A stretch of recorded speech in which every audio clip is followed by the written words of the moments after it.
Esencialmente yo voy a hablar de la nutrición y úlceras por presión, una vez que el tema de IR de heridas ya ha sido muy bien discutido por el doctor Antonio Carlos Campos y también por los que siguieron Diego y Humberto. Esos son mis potenciales conflictos de interés y mi presentación va a seguir introducción, definición, prevalencia, esencialmente discutir el tratamiento y algunos puntos como aspectos económicos, emocionales y la conclusión. Cuando uno busca en la literatura informaciones sobre úlcera por presión en los últimos años, uno encuentra un pequeño número de trabajos, por ejemplo acá 0.6 relacionados con úlcera por presión, siendo que mitad en investigación básica y mitad en trabajos clínicos. ¿Por qué entonces ese número de trabajo está reducido comparando con los costos para la salud pública que representan la presencia de úlceras por presión? ¿Sería por interés disminuido? Bueno, hay cambios. En los últimos años eso ha cambiado. En el último año 690 trabajos de 33 tenían la palabra nutrición asociada a la úlcera por presión. ¿Qué son úlceras por presión? Hay distintas definiciones como úlcera de decúbitus, por presión, cutáneas o ejaras, que serían áreas localizadas con destrucción de la piel y tejido adyacente que son causadas por presión, fricción y falta de tejido o la combinación de todos estos factores. Esencialmente son lesiones que están localizadas sobre proeminencias de huesos como consecuencia de disminución de flujo o irritación de la piel, y hay 4 estadios esenciales que no lo voy a discutir, pero acá los tienen: una fase inicial, ya una fase intermediaria y la fase más grave, que conlleva a un sufrimiento muy grande y una pérdida incluso de proteínas por la región que está dañada. Esencialmente a lo largo de la recuperación hay distintas fases en las cuales la nutrición tiene sin duda un papel importante. La prevalencia es alta y de acuerdo con distintos trabajos, acá por ejemplo en 148 hospitales hubo una prevalencia de 9.2, esencialmente los pacientes más ancianos son los que tienen más probabilidad de úlceras y en general están localizadas en la región sacra, y más comúnmente el estadio 4 está presente en hospitales grandes, justo en hospitales a donde probablemente no hay protocolos y los cuidados están más disminuidos. Y en ese estudio cada paciente tenía alrededor de 1.7. Otro estudio también demostró en empresas de cuidados domiciliarios, a donde un gran número de pacientes estaban siendo seguidos al domicilio, la prevalencia fue de 6.8, un promedio también de 1.7 úlceras por paciente y la mayor parte localizadas en la región sacra y glútea. En niños eso también es un problema. Ese estudio demostró 4%, la mayoría en estadio 1 y 2, pero esencialmente predomina en la cabeza al revés de los adultos ancianos, a donde se ubican en la región sacra. Incluso en países desarrollados como Alemania, ese estudio demostró que 23% de prevalencia de úlcera por presión, incluso en hospitales universitarios, a donde no se esperaría, porque los cuidados, por supuesto, serían mejores. Y otro estudio, nuevamente, con un nivel de 6%. En unidad de larga estancia, ese estudio demostró nuevamente 27%, y cuando se evaluaron en ese estudio ancianos, aquellos que vivían en el hogar 4.8% y en instituciones especiales para ancianos 21%. ¿Y qué pasa en Brasil? En 2005 se publicó ese trabajo a donde, siguiendo paciente por 3 meses, la incidencia, incluyendo incluyendo las úlceras en estadio inicial, fue de 48% y se mostró que la incidencia estaba directamente relacionada con el estadio. Muy bien, el año pasado publicamos este trabajo que tuvo como objetivo, fue un estudio multicéntrico que involucró más de 500 pacientes, en lo cual el objetivo era evaluar la relación de ultrapresión con estado nutricional.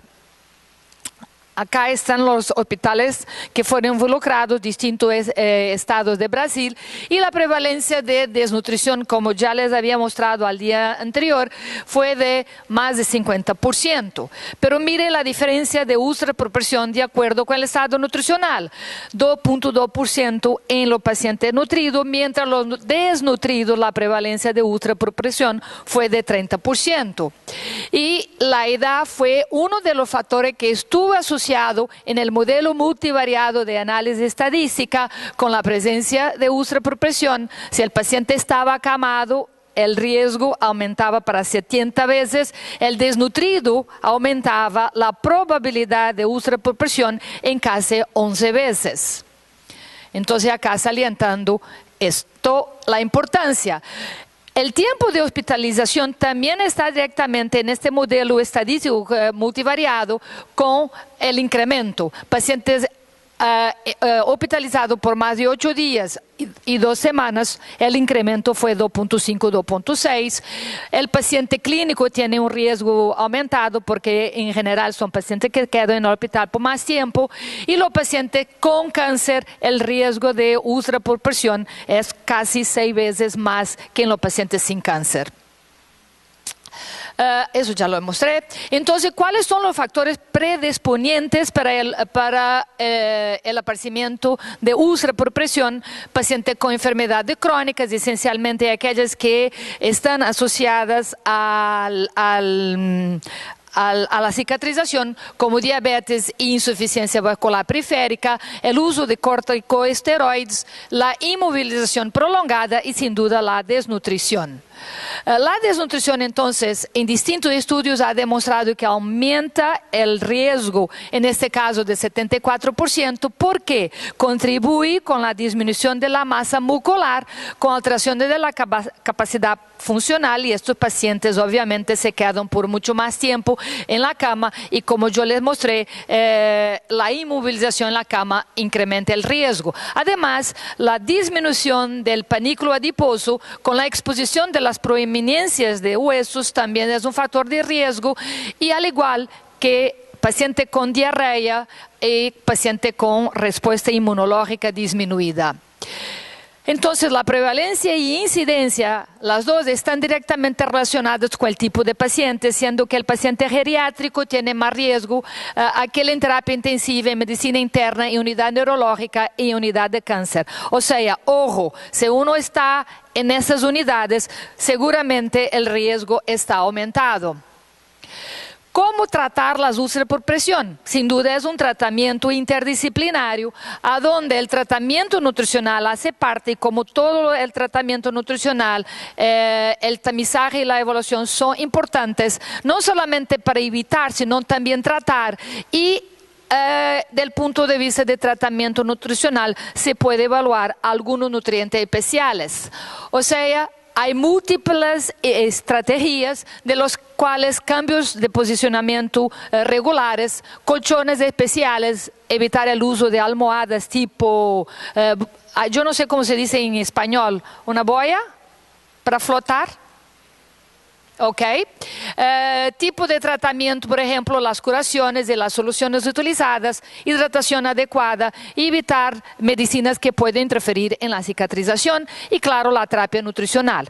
Cuando me preguntan qué deberemos hacer con la terapia nutricional, no es diferente, aunque la literatura apunte que uno puede dar de 25, otros dicen 25 hacia 30, o incluso algunos dicen de 30 a 35. Y eso, como todo, va a depender de las otras enfermedades concomitantes, de la situación del paciente en general. Del punto de vista de proteína, puede variar de 1 A2. También va a depender si el paciente tiene fallo renal, fallo hepático y otras enfermedades, o si la úlcera por presión está muy grande.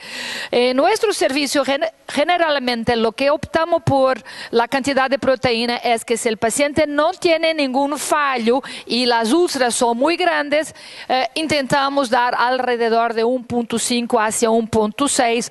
Muy raramente logramos dar 2 gramos. Además, es importante ofrecer vitamina C en cantidad más grande, al igual que zinc y vitamina A, líquidos con hidratación importante. Y algunos autores han discutido el papel de la arginina. A mí me gusta mucho la arginina y creo que es importante porque este estudio acá apuntó que los pacientes con úlcera por presión tienen niveles bajos de arginina y cuando uno suplementa la arginina, eso se logra alcanzar niveles más altos. ¿Cómo escoger la terapia nutricional? Bueno, preferencialmente oral, pero no siempre es posible porque algunos de los pacientes también presentan con disfagia y entonces se utiliza la nutrición enteral por catéter o por ostomía y muy raramente la nutrición parenteral. Lo que nosotros seguimos es que si el paciente logra atingir las necesidades nutricionales por vía oral hacia 80% de sus necesidades nutricionales, mantenemos la vía oral suplementada. Si por otro lado no alcanza los 80%, entonces de pronto indicamos la nutrición enteral.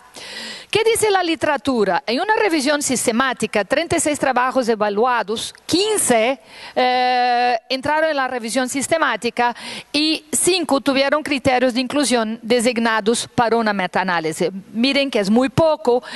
La mayor parte de los estudios incluidos presentaron problemas con método inadecuado, esencialmente tamaño de muestra, sin randomización y mal definidos. Así es que es difícil llegar a conclusiones y estos autores han demostrado que probablemente fórmulas hiperproteicas comparadas con formas convencionales logren mayor beneficio y en ese estudio que no fue randomizado y miren 12 pacientes, muy poco para llegar a conclusiones, lo que los autores mostraron fue que ningún paciente en el grupo convencional tuvo cicatrización de la úlcera adecuadamente, solamente disminuyó 42% del tamaño, mientras 4 pacientes en la forma hiperproteica presentaron 73% de reducción del tamaño de úlcera, pero sin diferencia estadística, pero claro, uno no esperaría con un grupo de 12 pacientes. Ese otro trabajo en ancianos con una suplementación convencional o una dieta hospitalaria versus solamente la dieta hospitalaria sin suplementación hace 26 semanas, intentando observar la incidencia, se vio que el grupo suplementado tuvo una incidencia de 9%, mientras el grupo control de 12%, que fue estadístico. Y de aquellos pacientes que tuvieron úlceras, en el grupo tratamiento, 41% cicatrizaron, y los que no tuvieron la cicatrización completa, 51% presentaron mejoría. Y los otros sin tratamiento, solamente 30% cicatrizaron y 43% con mejoría. Este suplemento, un suplemento hiperproteico rico en arginina y vitamina C y zinc, 39 pacientes úlcera estadio 3 o 4, por 3 semanas se presentó disminución del tamaño de la úlcera y disminución significativa del exudato infectado y tejido necrótico. Eso es un estudio randomizado, paciente anciano con úlceras graves, una fórmula con arginina, tratamiento por 4 semanas, que se observó igual capacidad fagocitaria de los neutrofilos y una reacción retrasada de hipersensibilidad, pero no hubo aumento de producción de óxido nítrico en los pacientes suplementados, que es siempre el miedo cuando uno utiliza la arginina, y principalmente en pacientes ancianos, a donde la producción incrementada de óxido nítrico podría ser mala consecuencia. Este estudio con 16 pacientes distintos estágios da úlcera, randomizado para dieta hospitalária com suplemento ou com suplemento mais dieta hospitalária, paciente com IMC variável, todos com albúmina e zinc bajos e PCR alta. Os enfermos suplementados com arginina apresentaram melhoria da cicatrização das úlceras significativamente melhor.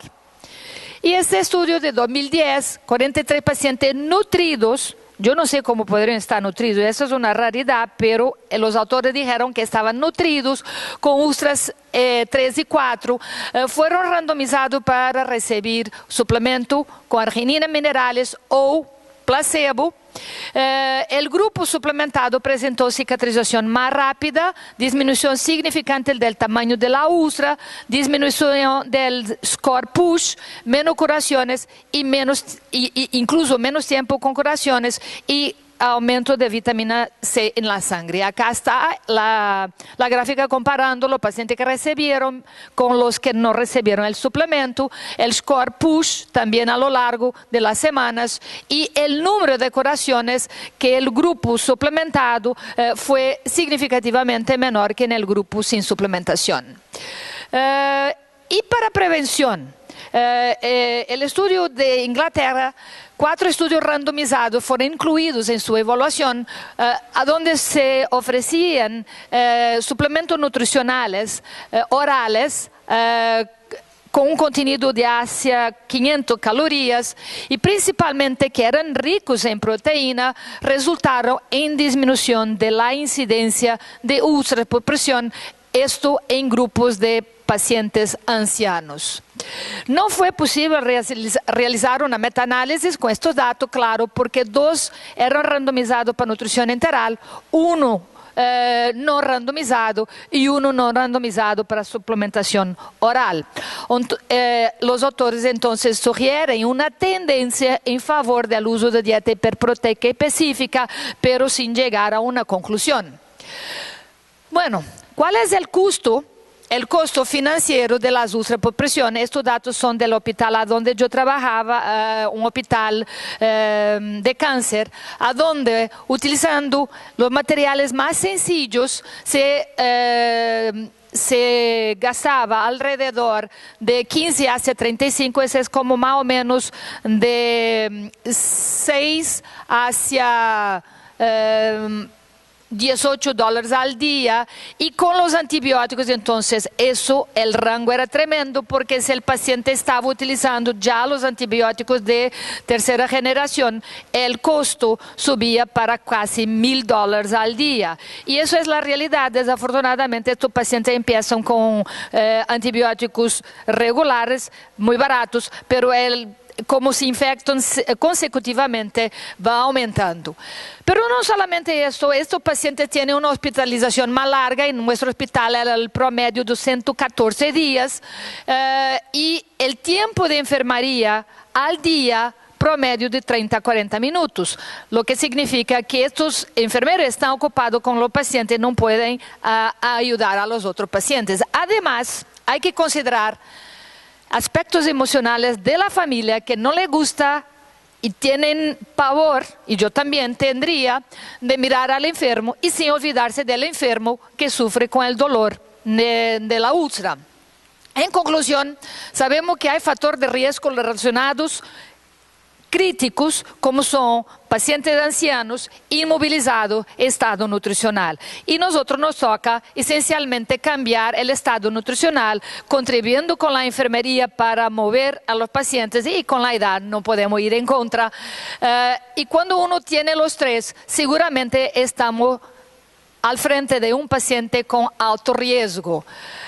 Lo que podemos concluir en Brasil en este momento es que 10 años, más de 10 años después que hemos publicado el estudio Branutri, la desnutrición sigue siendo un gran problema, y la desnutrición aisladamente contribuye con el riesgo aumentado en 10 veces de un individuo desarrollar úlcera por presión, diferentemente de los resultados internacionales que apuntan un riesgo de 1.9 a 2.6. Muchas gracias por la atención.